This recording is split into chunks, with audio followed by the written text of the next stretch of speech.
Yes, I like that stupid book series that only 17-year-old girls still care about. Yes, I like Percy Jackson. I know.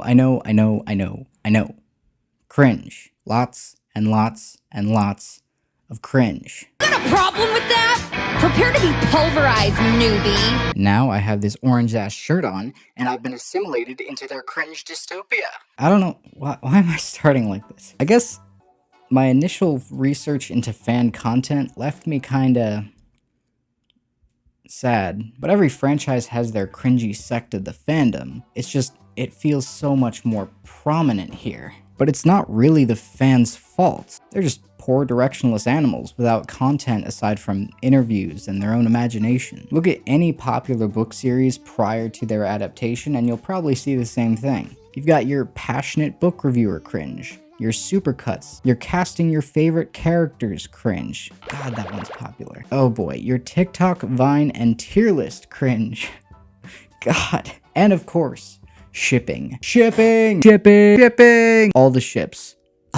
Someone please stop me. Unlike all these cool kids, I'm more of the guy that wants to write an alternate version of something that he likes from an IP cringe. Mwah. Only the best kind, of course. Again, it's not like other franchises don't have that exact same thing, but here it's just so much more pronounced. Maybe it's the younger target audience with their quirky and creative youthfulness, but also just because of a lack of new material, and by that same token, the fact that the only people that are still making content for Percy Jackson is a part of that small circle of people that still cares enough about it to make that content. Of course, the keen-eyed viewers have already noticed, the fans aren't without visual content, are they? For those that don't know already, the Percy Jackson fanbase has a very unique ability that other larger franchises do not possess. And I know I just ragged on him a good amount, but I am genuinely impressed with the fanbase's solidarity here. They stand more united than any other fanbase I have ever seen in regards to the film adaptations being the worst things that have ever existed. Maybe you remember the goat dancing to Lady Gaga and the chemistry? Maybe you'd prefer not to, but there isn't a whole lot to connect the 2010 and 2013 films to their source material. In fact, it's way more hilarious than that. If you are a fan of the series, you already know. I talked to the studio people and I said, well, if I agree to this, do I get any control? And they were like, no. Yeah. That was Rick Riordan, the author of the Percy Jackson series. He has made his opinions very clear on the film versions of his stories. Then I got the call that every writer always thinks about and dreams about and wonders about, and that is the call from Hollywood. Wait a minute, that's not Hollywood. That's a train wreck. Hold on. No, is this still a train wreck? I don't know. Oh, yeah, there we go. Yeah. Sorry, I get those things confused. Anyway. Because there are fans of the films of Percy Jackson, I have to be honest, I am not a fan. Because I think there's a lot of ways that they just didn't quite do what they needed to do. When you're an author, more often than not, what happens is you just sort of turn that over to the film people and they do their thing. Or they don't. And it's really hard to say what's going to happen with that. I wasn't really very involved at all with the Lightning Thief film, for instance, and I really don't know if they're going to do more on that series or not. I'll probably find out when you do. And they sent me a script like years later when they decided to do the first one, and I read the script. They said, oh, we totally want your input. So I was reading the script and I was like... And so I wrote them back and I said, I have a few suggestions, and I pulled out like 20 pages. And I said, I don't know that the fans of the books will really like it if you change it too much from the book. And they said, oh, that doesn't matter. I said, what? At that point, I just kind of had to say, okay, well, if I say no, I might never have this offer again. Or if I say yes, at least I can go around and say, hey, my book was optioned for a major motion picture, which, as we all know, makes people excited and makes people pick up the book. And in fact, that's what happened. Everybody picked up the book, and it was great. But then when they came to make the movie. I think they had a different sensibility of it than I am. And I had a different feeling, and I think many people who, fall in love with books wouldn't see it that way. We want it to be, the 72-hour epic miniseries, right? With, like, every single detail. Not gonna happen, huh? They're not gonna do that. I gave them some suggestions. I gave them like 20 pages of notes, and two or three they took. And at that point, I said, "Yeah." I just decided really the only thing I could do for my own sanity was step away and not even see them. So I haven't seen either of the movies. I'm just not very anxious to see that happen unless just the perfect thing, were to happen. Then maybe I'd think about it, but honestly, I'm not sure my poor heart could take dealing with Hollywood again.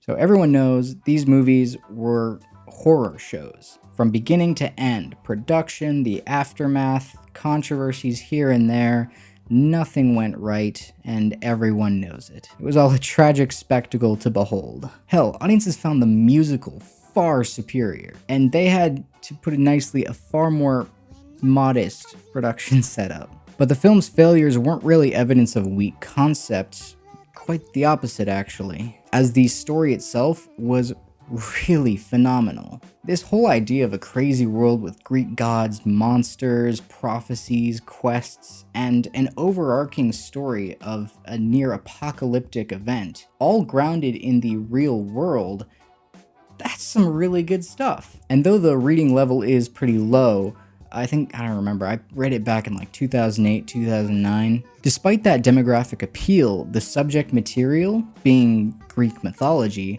is incredibly dark, which really makes it accessible to anyone interested in an adventure or story. But for years, that's all that existed. You had the books, the graphic novel, the movies, and then the musical.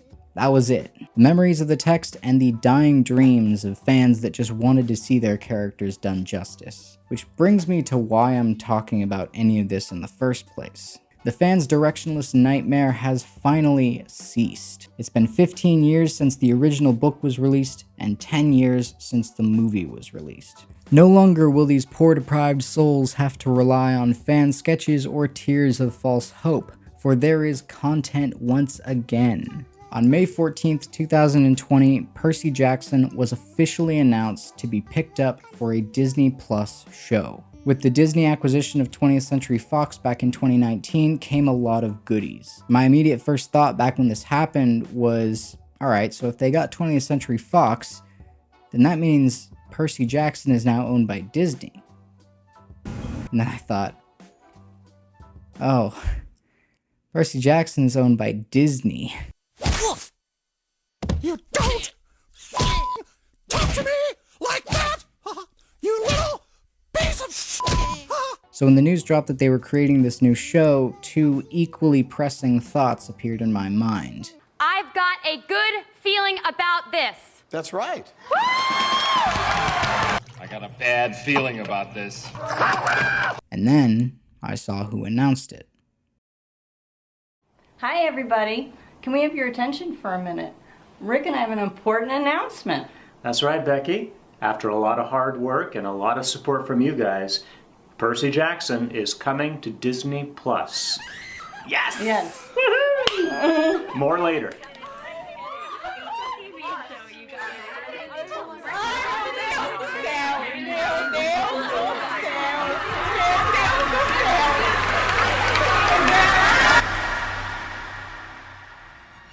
Percy Jackson and the Olympians is one of the most popular books in the world. It sold more than 70 million copies in 35 countries. News of its development at Disney Plus was the #1 trending conversation in the world. It drove more than 1 million tweets in the first 24 hours. After processing the ramifications of this new development, I had An apostrophe. I think you mean an epiphany. I've wanted to try my hand at a book series adaptation for some time now, several years probably, and long before any of this happened. I actually reread the series in late 2019, curious to see how it would translate to a visual serial format. And I was really surprised at how well these books held up over time, and how well planned out the whole thing was. I had additionally gone into a lot of extra research regarding Greek mythology to see how accurate everything actually was. And while there were some artistic liberties taken, the core of the characters still remained really well intact. So I thought, why not take advantage of the situation? It's not every day an opportunity comes like this, where it's not only good practice for adaptation, but a rare opportunity to compete against not just a Hollywood author, but the creator of the franchise at his own game. Now, I'm not really competing for points, unless the series ends up actually being trash, in which case I will take a massive W. What I'm really trying to do is dive into the idea of adaptation and figure out what makes something a faithful adaptation. But I'm also not just flying into this willy-nilly blind. Like I said, since even before the announcement, I had started a lot of research not only into the lore of the stories or the mythology, but Rick's process generally for creating these characters and story. And just the subtle ways he applies it to other characters and how they interact in this modern setting. There is a lot of material I have yet to absorb, but fortunately, Uncle Rick is not very quiet about his methods or practice. He has an insane library of information to pull from, including detailed information like character traits, story threads. He's even got a writing advice section, so it's not like he's leaving me with nothing to go off of. I mean, the man's practically doing 95% of my job for me. When considering how this show could be created, there's a lot of factors that need to be taken into consideration. Firstly, it's going to be important to look at the style of the show and organize the structure based off of that. And really the best way to find a piece of art's voice is to find something that differentiates it and separates it from the rest. And when it comes to adapting, it's incredibly important to keep to those foundations that you're pulling from. What I'm going to be pitching in this video series is my idea of what the show could look like. As Riordan's team progresses in the show, I'll be moving alongside them, and we'll be comparing and contrasting the different creative, adaptive choices being made. And that means, before anything else, we do need to talk about structure. Starting from the bare bones, we're working with a 5-book series, which I think would be best adapted into 10 to 15 episodes, 30 to 45 minutes in a long-form serial format. During my research, I actually found that Riordan is of a similar mind in that regard. Where myself and the official series differ is in the visual format. Now, I'm no art director, but as evidenced by these films, it does take a deft hand to create these monsters and gods to have, well, a godly presence, but at the same time, feel grounded in this real planet Earth human world. My solution would be to simply remove the burden of the live action process and instead opt for hand-drawn 2D animation. And there are a few reasons that I came to this conclusion. Reason number 1, hand-drawn animation is one of the most beautiful and expressive art forms I've ever seen, and seems more and more that it's becoming a dying art with the emergence of 3D.